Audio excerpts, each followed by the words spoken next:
अभी हमने करा लेस देन पे, अब एक मोर देन पे करके देखते हैं। ध्यान से देखेंगे, थोड़ी स्पेस बढ़ा देते हैं।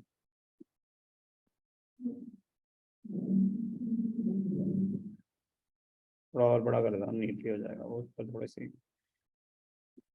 जगह कम कर देते हैं।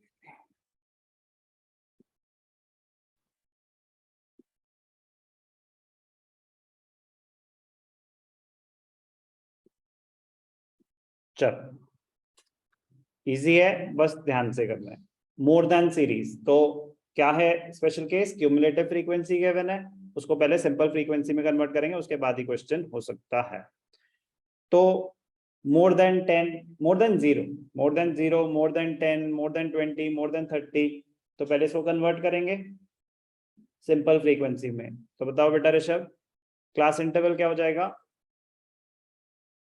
तो ये है क्या? मार्क्स। घूम फिर के क्या आ जाते हैं? मार्क्स। 0 to 10, 10 to 20, 20 to 30, कैसे ऊपर जैसे जैसे जाते हैं लोनलीनेस होती है सर, इसीलिए हमें पसंद नहीं है वहां पे, एम्प्टीनेस। मोर देन 50 मतलब 50 to 60, नंबर ऑफ स्टूडेंट्स। इस बार हमारा भी कुछ ऐसा ही हो, नॉर्मली ऐसा होता नहीं, कोई बात नहीं।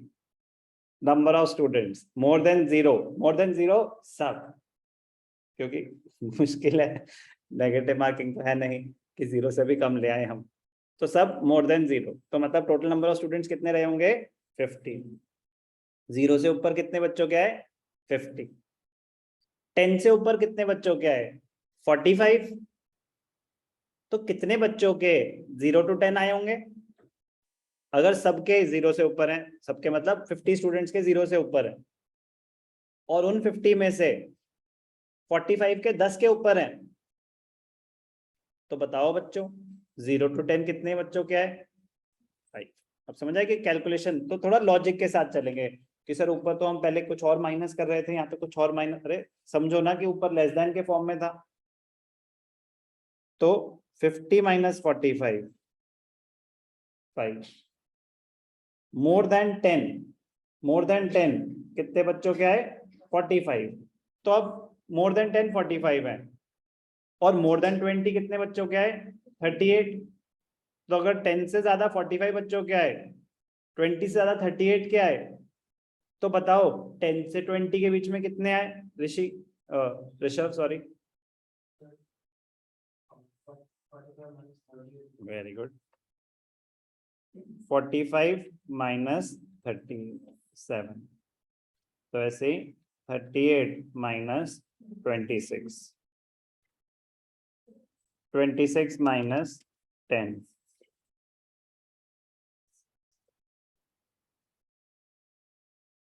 10 minus 4 6, तो मोर देन 50 उन्होंने बता दिया था। फिर यहाँ फिर से वेरीफाई करेंगे हम कि हमारा टोटल 50 आ रहा है कि नहीं आ रहा। 7 5 12 12 12 24 28 32 38 40, मतलब 50 आना चाहिए, ठीक है। हम 12 12 24 30 40 30 दे देता, 50। कोई भी डाउट? अब क्वेश्चन शुरू हो जाएगा, तो एक स्टेप ऐड हो गया आपके क्वेश्चन। इसके बाद नॉर्मल क्वेश्चन है, तो फॉर्मूला क्या है? A plus sigma F D dash upon, तो हमें क्या चाहिए? सबसे पहले मिड पॉइंट, फिर क्या चाहिए? D is M minus A, फिर चाहिए डी डैश, फिर F at two D dash M.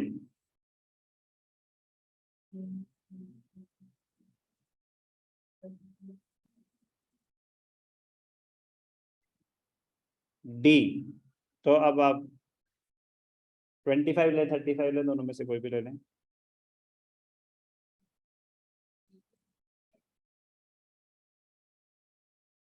ठीक है। डी डैश, यहाँ पे हमें लिखना चाहिए था ए इज 25, सी इज 10,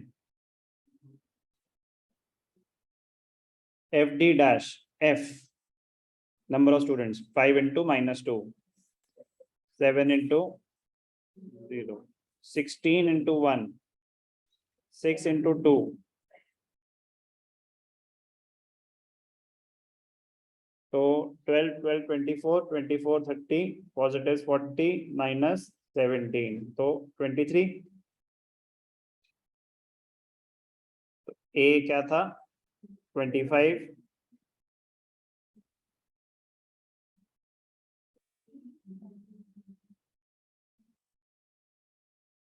5, 4, 4.6, 4.6, तो 29.6. इजी, इजी था, इजी है, अरिथमेटिक मीन अपने आप में इजी है. बहुत कम बच्चे हैं जो नहीं कर पाते, ठीक है ना, बहुत कम बच्चे हैं जो नहीं कर पाते. बट फर्क कहाँ आता है, कोई बच्चा 5 मिनट में कर पाता है, कोई बच्चा 10 मिनट में कर पाता है, कोई बच्चा 20 मिनट में कर पाता है, कोई बच्चा 30 मिनट में कर पाता है इनिशियली.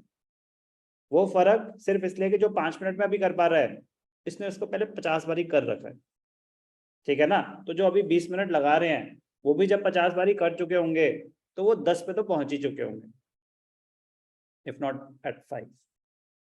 हमें कितना टाइम मिलेगा सर इसको करने के लिए? 4 मार्क्स के क्वेश्चन के लिए 10 मिनट्स मिलते हैं, 6 मार्क्स के क्वेश्चन के लिए 14 मिनट्स मिलते हैं.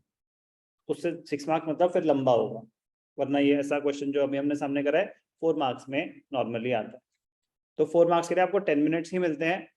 तो 10 मिनट्स में आपको क्यूमुलेटिव को सिंपल में भी कन्वर्ट करना है, सारी कैलकुलेशन भी करनी है. बट मैं कह रहा हूं कि initially your focus should be more on getting the right answer, correct answer, rather than finishing it in the allotted time. And initially का मतलब होता है for the first 4-5 questions. जैसे आप 4-5 क्वेश्चन कर चुके हैं, टाइम टेकन पे भी फोकस करना स्टार्ट कर दें इमीडिएटली. ऐसा नहीं है कि टाइम टेकन पे आप एग्जाम से पहले फोकस करेंगे, फिर स्पीड डेवलप नहीं होगी. स्पीड डेवलप करनी है तो वो साथ में ही क्या होगा, 5-6 क्वेश्चन में समझ आ जाता है कि हाँ मैं अप्लाई कर पा रहा हूँ कि नहीं कर पा रहा, सब कुछ समझ आ गया, फिर स्पीड पे वर्क करना शुरू कर दो. फिर वैसे नहीं, जब भी तेज करता हूँ ना, तो मेरे से कैलकुलेशन एरर हो जाते हैं, तो इसका मतलब आपने प्रैक्टिस नहीं करा है, क्योंकि इवेंचुअली आपको तेज ही करना पड़ेगा. तो अगर आपके तेज में कैलकुलेशन एरर हो रहे हैं, तो मतलब प्रॉब्लम है, लैक ऑफ प्रैक्टिस. तो आप और प्रैक्टिस करो, और प्रैक्टिस करो, तब तक प्रैक्टिस करते जाओ जब तक तेज में करेक्ट आंसर नहीं कर पा रहे, क्योंकि इवेंचुअली तेज ही करना है. इवेंचुअली आपको 25 मिनट थोड़ी ना मिलेंगे क्वेश्चन के. ये तो आप 4 नंबर से ज्यादा का नहीं आएगा एक क्वेश्चन. सो बी केयरफुल कि आप अभी से ही इमीडिएटली स्पीड पे फोकस करना करेंगे, तब जाके आप वो स्पीड अचीव कर पाएंगे. बट पहले 5-6 क्वेश्चन कॉन्सेप्ट को अंडरस्टैंड करने में, उससे ज्यादा जरूरत नहीं होती, उसमें समझ आ चुका होता है. उसके बाद हाथ को तेज चलने की आदत डालनी पड़ेगी, अदरवाइज क्या होगा, आता तो था पर टाइम अप हो गया, आता तो था टाइम अप हो गया, तो मार्क्स थोड़ी ना मिल जाएंगे. वो तो आप अपने आप को दिलासा दे रहे हो, अपने घर वालों को दिलासा दे रहे हो. इवेंचुअली आपकी मार्कशीट में तो मार्क्स ही छपे होंगे. तो प्लीज एक्सक्यूजेस नहीं चलने चाहिए, स्पीड पे तो फोकस करना ही पड़ेगा, क्योंकि स्टैट्स में it will always be about speed. बहुत इजी होता है सब. फॉर्मूले क्या है, चेंज नहीं होने वाले. अब पूरे अरिथमेटिक मीन सेम ही रहेगा जिंदगी भर.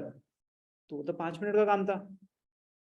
मेन क्या होगा, प्रैक्टिस करना, बड़े बड़े क्वेश्चंस प्रैक्टिस करना, टाइम टेकन लिखना अपना. पहले 2-3 क्वेश्चन में बिल्कुल भी मत लिखना, 5 क्वेश्चन तक मत लिखना, कि 5 क्वेश्चन आप अपने आप को तो ऑब्जॉर्व करने में, लेकिन सारे के सारे स्टेप्स, कितने कॉलम्स, क्या क्या सब कुछ मुझे नीटली समझ. आधी गलतियां होती है क्योंकि अनटाइडी होता है हमारा, तो वैल्यूज ही हम 6 को 9, 9 को 6, 0 ऐसी गलती हो जाती है.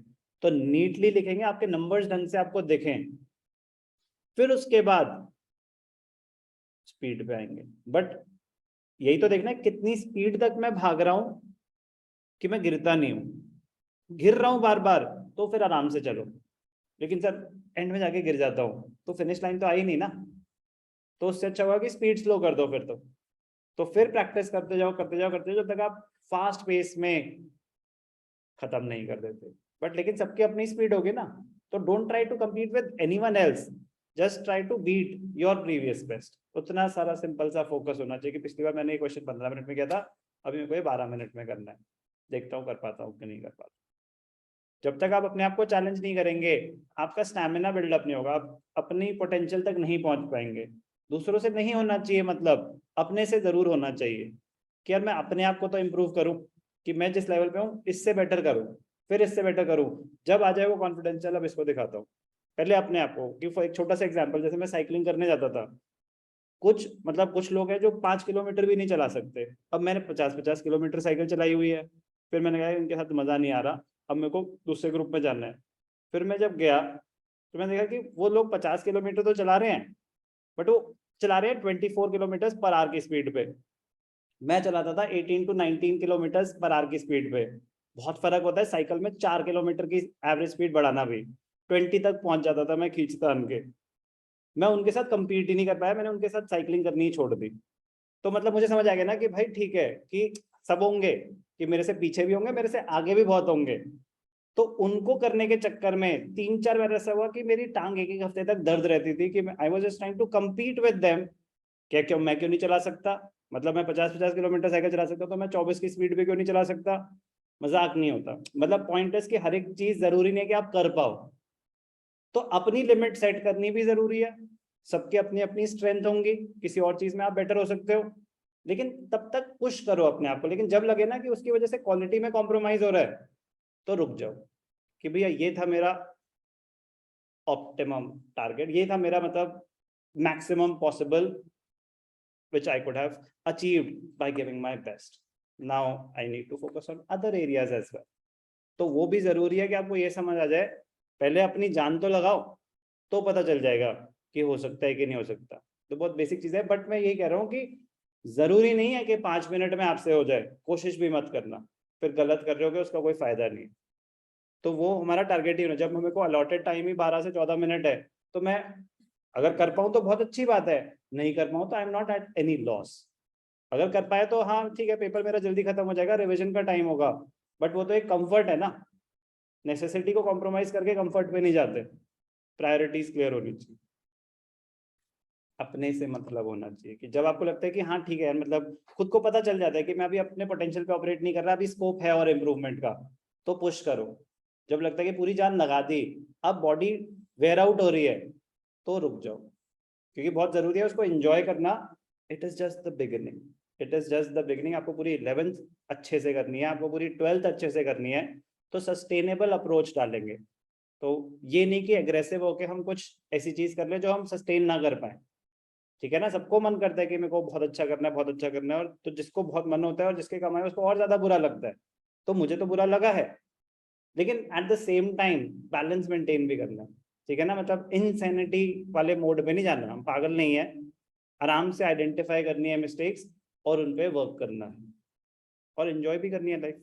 ठीक है ना, मतलब स्ट्रगल नहीं करना, स्ट्रगल करके कोई चीज मिल जाएगी तो हम हमेशा स्ट्रगल नहीं कर पाएंगे।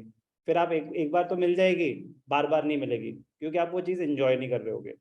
तो उस पेस पे आप काम करें जो आप एंजॉय करो। तो स्टैटिस्टिक्स एक उस चीज में ब्लेसिंग है कि इसमें ना मजा आता है करते करते, मतलब इसमें आप बोर नहीं होगे। तो बट प्रैक्टिस करना है, तो कुछ एरियाज होंगे जब बोरिंग होंगे, लेकिन करने तो वो भी पड़ेंगे। ठीक है ना, प्लीज प्लीज, मतलब मुझे आपके एफर्ट्स चाहिए, आउटपुट आप ही लाओगे।